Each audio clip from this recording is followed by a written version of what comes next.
Hello everyone. आज की हमारी बुक है कुछ अल्पविराम, जो कि डॉक्टर सच्चिदानंद जोशी द्वारा लिखित किताब है। इसमें बेसिकली शॉर्ट स्टोरीज़ हैं बहुत सारी, और कुछ ये रही बुक। ओके, तो कुछ स्टोरीज़ मैंने ऑलरेडी रीड कर ली है और कुछ मुझे रीड करना भी रह है। तो इसमें से हम एक शॉर्ट स्टोरी चूज़ करेंगे और फिर उसको मैं आपके साथ रीड करूँगी।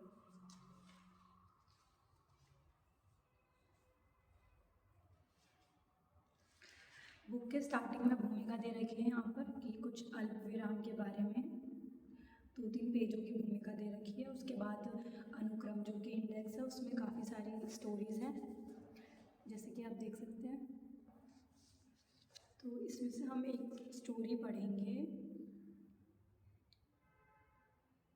धर्मनिरपेक्षता। ठीक है, धर्मनिरपेक्षता का मतलब होता है सेकुलरिज्म, कि मतलब किसी भी धर्म के लिए हम लोग ना किसी धर्म को हम लोग एक स्पेसिफिक धर्म को ना हम सपोर्ट करेंगे, ना हम उसके अगेंस्ट में कुछ बोलेंगे।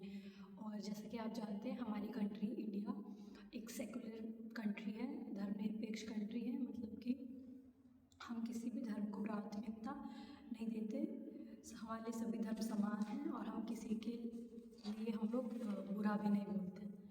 ठीक है, तो चलिए स्टोरी रीड करते हैं। धर्मनिरपेक्षता।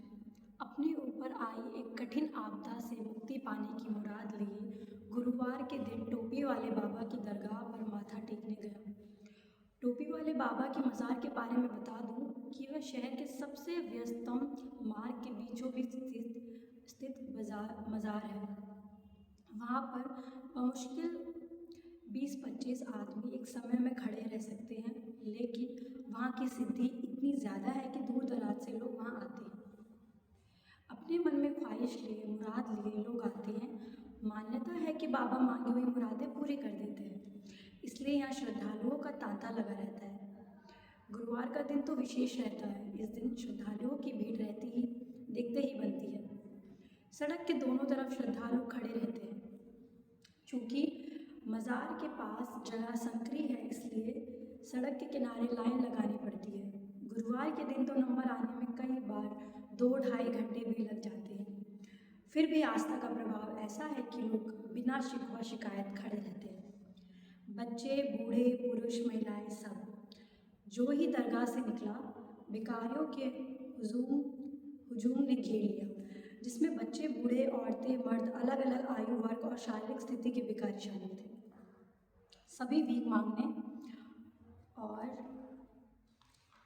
दुआओं की खैरात बांटने को उधार बैठे थे। बाबा आपकी हर मुराद पूरी करेगा, आपकी दुआ ज़रूर कबूल होगी, अल्लाह आपको जन्नत बख्शेगा, जैसे आशीर्वादों की बौछार हो रही थी। मैंने 2-4 को कुछ पैसा दिया भी, लेकिन वह तो सब मक्खियों की तरह भिनभिनाने लगी मेरे चारों ओर। किसी तरह बचता बचाता अपनी गाड़ी तक पहुंचा और घर की राह ली। अपने दरगाह पर जाने को मैं प्रगतिवादी होना मानता था और प्रायः मित्रों के बीच इस बात की शीखी बगार कर अपने धर्मनिरपेक्ष होने के दावे की पुष्टि किया करता था। दरगाह जाना मेरे लिए किसी महत्वपूर्ण सामाजिक अनुष्ठान से कम नहीं, जिसकी सार्वजनिक घोषणा मुझे परम सुख और संतोष प्रदान करती है। उसी हफ्ते शनिवार को अमावस्या पड़ गई। अखबारों में शनिचरी अमावस्या के महत्व के बारे में पढ़ा तो शनि महाराज के दर्शन करने की इच्छा जागृत हो गई। आपदा ज़्यादा गंभीर थी तो सोचा टोपी वाले बाबा के साथ साथ शनि महाराज की भी सिफारिश लग जाए तो काम 100% हो जाएगा। यह हमारा स्वभाव भी है कि हम किसी पर पूरा भरोसा नहीं करते। डॉक्टर हो, ज्योतिषी हो या फिर भगवान, सेकंड ओपिनियन खास महत्व रखता है। शनि मंदिर दरगाह के करीब ही था। वहाँ भी गजब की भीड़ थी। आमतौर पर हर शनिवार को वहाँ भारी भीड़ होती थी। शनि महाराज का डर ही कुछ ऐसा है। लोग वहाँ आते और लाइन में खड़े होकर शनि महाराज पर अपनी श्रद्धा अनुसार तेल चढ़ाते। मंदिर के बाहर प्लास्टिक की बोतलों में तेल बेचने वालों की कतारें लगी रहती। उस दिन आम दिनों की अपेक्षा भीड़ ज़्यादा होना स्वाभाविक ही था। सभी शनिचरी अमावस्या पर दर्शन का पुण्य कमाना चाहते थे। 2 घंटे की मशक्क़त के बाद दर्शन का नंबर आया। शनि महाराज से अपनी कुशलता की प्रार्थना करके बाहर निकला तो भिखारियों के एक बड़े समूह से सामना हो गया। एक साथ कई हाथ शनि का दान पाने के लिए आगे बढ़े हुए थे। लाओ साहब शनि का दान। शनि महाराज आप पर सदा कृपा करें, आपके सारे मनोरथ पूरे हो। जैसी आवाज़ों से मैं घिरता चला जा रहा था। दान करने का विचार नहीं था, लेकिन शनि महाराज के भय से जेब में हाथ चला ही गया। इसी दौरान मैंने भिखारियों के समूह पर दृष्टिपात किया। ऐसे चेहरे जाने पहचाने लगे। कहाँ देखा है इन्हें, दिमाग में घूमने लगा। दिमाग पर ज़्यादा जोर नहीं डालना पड़ा।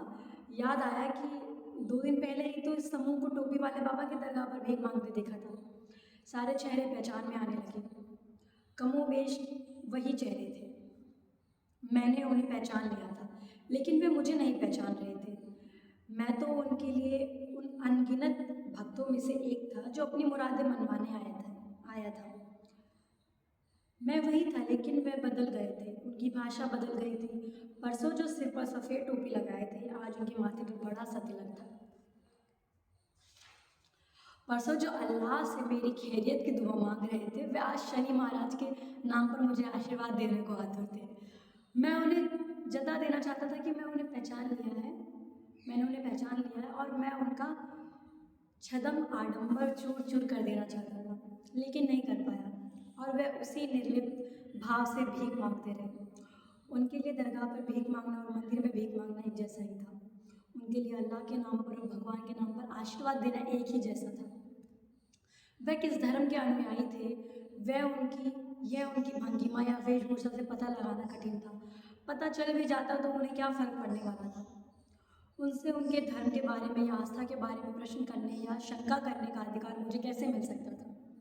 वह तो फिर भी अपनी भीख मांगने के कार्य में ईमानदारी बरत रहे थे, लेकिन मेरी आस्था कहाँ टिक पा रही थी एक जगह। ऐसा लगा जैसे उन्हें देखकर मेरा धर्मनिरपेक्षता का आवरण तार तार बिखरने लगा हो। मैंने आपके सामने एक स्टोरी रीड करी है, आपके जैसे ही। आपने भी उतना ही सुना जितना मैंने सुना है, जितना मैंने पढ़ा है।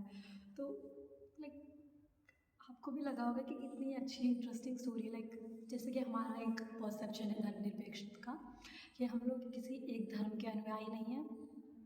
हमारी जो कंट्री है किसी एक धर्म के अनुयायी नहीं है, किसी एक का समर्थन नहीं करेगी। हम लोग धर्मनिरपेक्ष, हम किसी एक धर्म के लिए झुकाव नहीं रखते हैं, एक धर्म के लिए ईर्ष्या नफरत नहीं रखते हैं, है ना।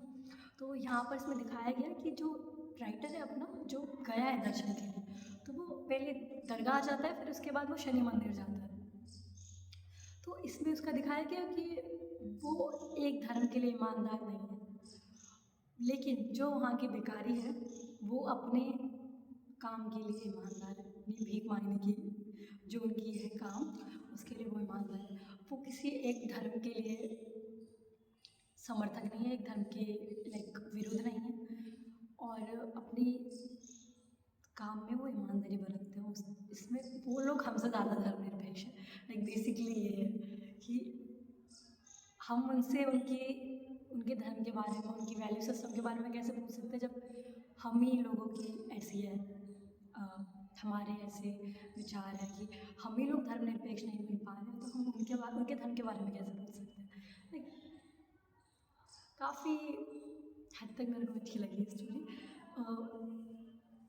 टू बी ऑनेस्ट, सच्चिदानंद जोशी की मेरे पास सिर्फ एक ही ये वाली बुक है, बाकी उनकी किताबें मैंने नहीं पढ़ी हैं। और कुछ टाइम पहले मैं एक इवेंट में गई थी जहाँ पर काफ़ी सारे वॉइस आर्टिस्ट आए थे दूरदर्शन के, और उसमें से एक हमारे डॉक्टर सच्चिदानंद जोशी जी भी आए थे, और उनसे मुलाकात हुई हमारी।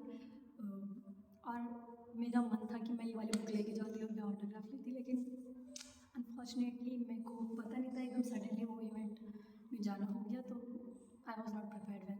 ओके, तो काफ़ी अच्छी बुक है इनकी ये, और इसमें काफ़ी सारी शॉर्ट स्टोरीज़ हैं, बहुत अच्छी, सोशल इश्यूज़ के ऊपर आपकी आपका परसेप्शन आपको खोल देगी। काफ़ी ज़्यादा ब्रॉड पर्सपेक्टिव की बुक है ये, अलग अलग स्टोरीज़ है इसमें।